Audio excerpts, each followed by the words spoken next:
कई लोगों का आज एक ही दिन में उड़ गया होगा। ये मार्केट खैर इसी तरीके से जब रिएक्ट करता है तो अप साइड डाउन साइड दोनों में इसी तरीके से रिएक्ट करता है।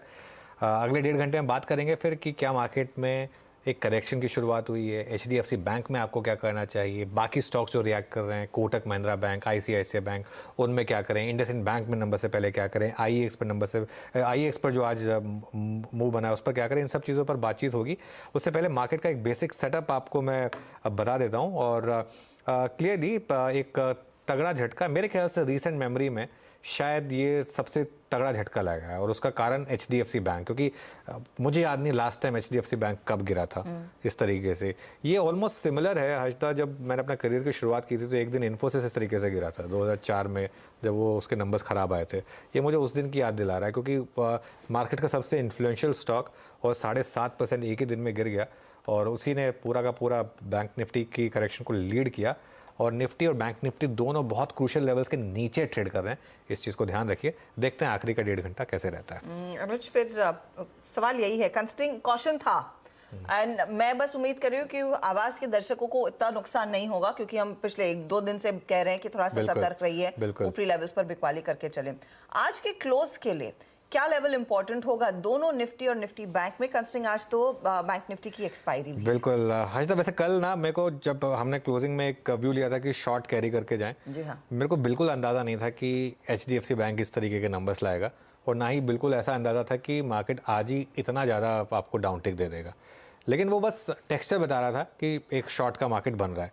मार्केट में अभी करना क्या आपको, देखिए लॉन्ग्स बनाने में जल्दबाजी बिल्कुल नहीं करनी इस मार्केट में। ये वो नवंबर दिसंबर वाली मार्केट नहीं है बस कि आपने लॉन्ग किया और मार्केट आपको 2 दिन बाद बोलेगा थैंक यू वेरी मच, ये लीजिए आपका पैसा। अभी मार्केट एक क्लेंजिंग आउट प्रोसेस में है, और जब आपके सबसे बड़े सेक्टर के सबसे बड़े स्टॉक में एक ही दिन में 1 लाख करोड़ का मार्केट कैप उड़ जाए, जो आज हुआ एचडीएफसी बैंक में, तो वो थोड़ा कॉशन का साइन होता है यहाँ पर। मैं कह रहा हूँ यहाँ से, ये मार्केट लेवल वाला मार्केट नहीं है। ये मार्केट वो मार्केट नहीं जिसमें आप कहें कि अच्छा अब ये मार्केट 20 डेमा पर आ गया है या बैंक निफ्टी 50 डेमा पर आ गया तो आप बाय कर लें, नहीं, ये वाली मार्केट नहीं है। ये एक करेक्शन वाली मार्केट है, और अब मुझे लग रहा है कि आप तैयार रहें एक डिसेंट करेक्शन के लिए, और उस करेक्शन में पैसा लगाने के लिए तैयार रहें। लेकिन उस करेक्शन में पैसा आप तभी लगा पाएंगे जब आपके पास पैसा होगा, जब आपने प्रॉफिट बुक किया होगा। इसी के लिए ये इंपॉर्टेंट था कि प्रॉफिट का बुक करना। मैं तो जल्दबाजी में नहीं होऊंगा इस मार्केट में आज तक बाय करने के। मेरे ख्याल से मार्केट में एक करेक्शन की शायद आज शुरुआत हुई है, करेक्शन की डेफिनेट शुरुआत, और वो करेक्शन की शुरुआत अनफॉर्चुनेटली एचडीएफसी बैंक ही कर रहा है, जिससे सबसे ज्यादा अपेक्षा थी। अनुज, अब आज 7-8% का जो क्रैक इसने दिखाया है, क्या वर्स्ट जो लोगों ने सोचा था वो पच चुका है या फिर आगे पेन है? क्योंकि सवाल यही है।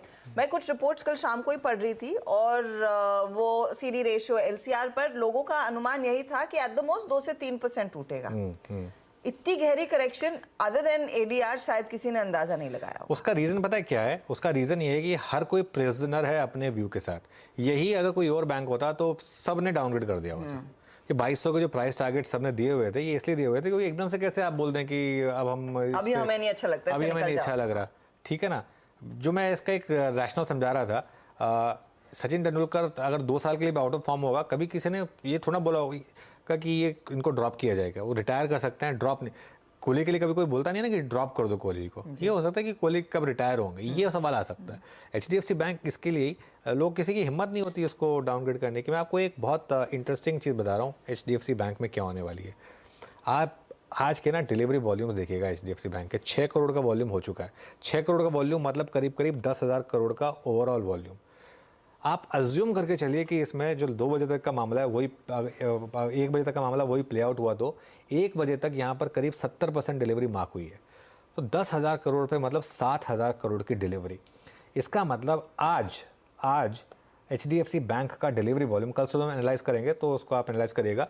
कल सुबह आप जब उठेंगे तो आपको एचडीएफसी बैंक की डिलीवरी वॉल्यूम दिखाई देगी 9,000 to 10,000 करोड़। 9,000-10,000 करोड़ की डिलीवरी वॉल्यूम। और एचडीएफसी बैंक जैसा शेयर जिसमें ज़्यादातर ओनरशिप एफआईआईज़ की है, तो आज वो ट्रांसलेट होगी एफआईआई के नंबर में, और वो आज आपको दिखाई देगा एफआईआई का नंबर। वो शायद हो सकता है कि थोड़ा डरावना नंबर भी हो, क्योंकि यहाँ पर काफ़ी एफआईआईज़ ने आज माल छोड़ा होगा एचडीएफसी बैंक में।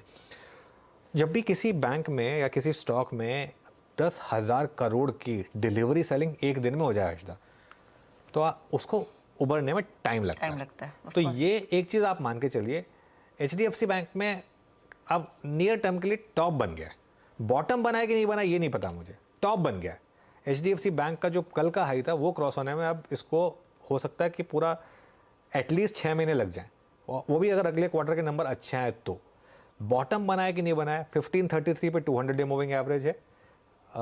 मेरे ख्याल से 52 वीक लो इसका एक बार देख लेता हूँ मैं कहाँ है, यहाँ से ज़्यादा दूर नहीं होगा 52 वीक लो, वो जोन होगा जहाँ 1460 हाँ 1460 हाँ, बस तो 100 रुपए नीचे, बस 100 रुपये नीचे। तो मेरे ख्याल से यहाँ से लेके और अगले 100 रुपये के बीच में यहाँ पर अब थोड़ी सी टाइम करेक्शन होगी। मतलब स्टॉक हो सकता है कि 1460 तक भी जाए, ना भी जाए तो भी टाइम स्पेंड करेगा यहाँ पर, और उसके बाद एक क्वार्टर जब तक ये अच्छे क्वार्टर नंबर्स नहीं लेकर आता तब तक कहीं जाने वाला नहीं है, कहीं दूर जाने वाला नहीं है। आपको लेकर अलमारी में रखना वो अलग बात है as a long term investor, लेकिन ऐसा नहीं है कि अगर आपने आज नहीं लिया तो आपको कल HDFC बैंक 1550 पे नहीं मिलेगा, एक महीने बाद 1550 पे नहीं मिलेगा। ये यही रहने वाला है अभी कुछ टाइम, नीचे भले ही आ जाए, यहाँ से ऊपर नहीं आने वाला। तो इसके लिए इसमें ज़्यादा इशू क्या है, क्या ये अपने साथ बाकी बैंकों को भी लेके डूब रहा है? मतलब साथ में आप देखिए आज किस तरीके से कोटक गिरा, कोटक इसलिए क्योंकि थोड़ा एकदम क्लोजेस्ट HDFC बैंक से कोटक ही गिना जाता है इसके लिए। लेकिन क्या ICICI बैंक, क्या एक्सिस, क्या SBI, यहाँ पर भी करेक्शन आएगी? मेरे लिए ये जानना जरूरी है। HDFC बैंक में मेरे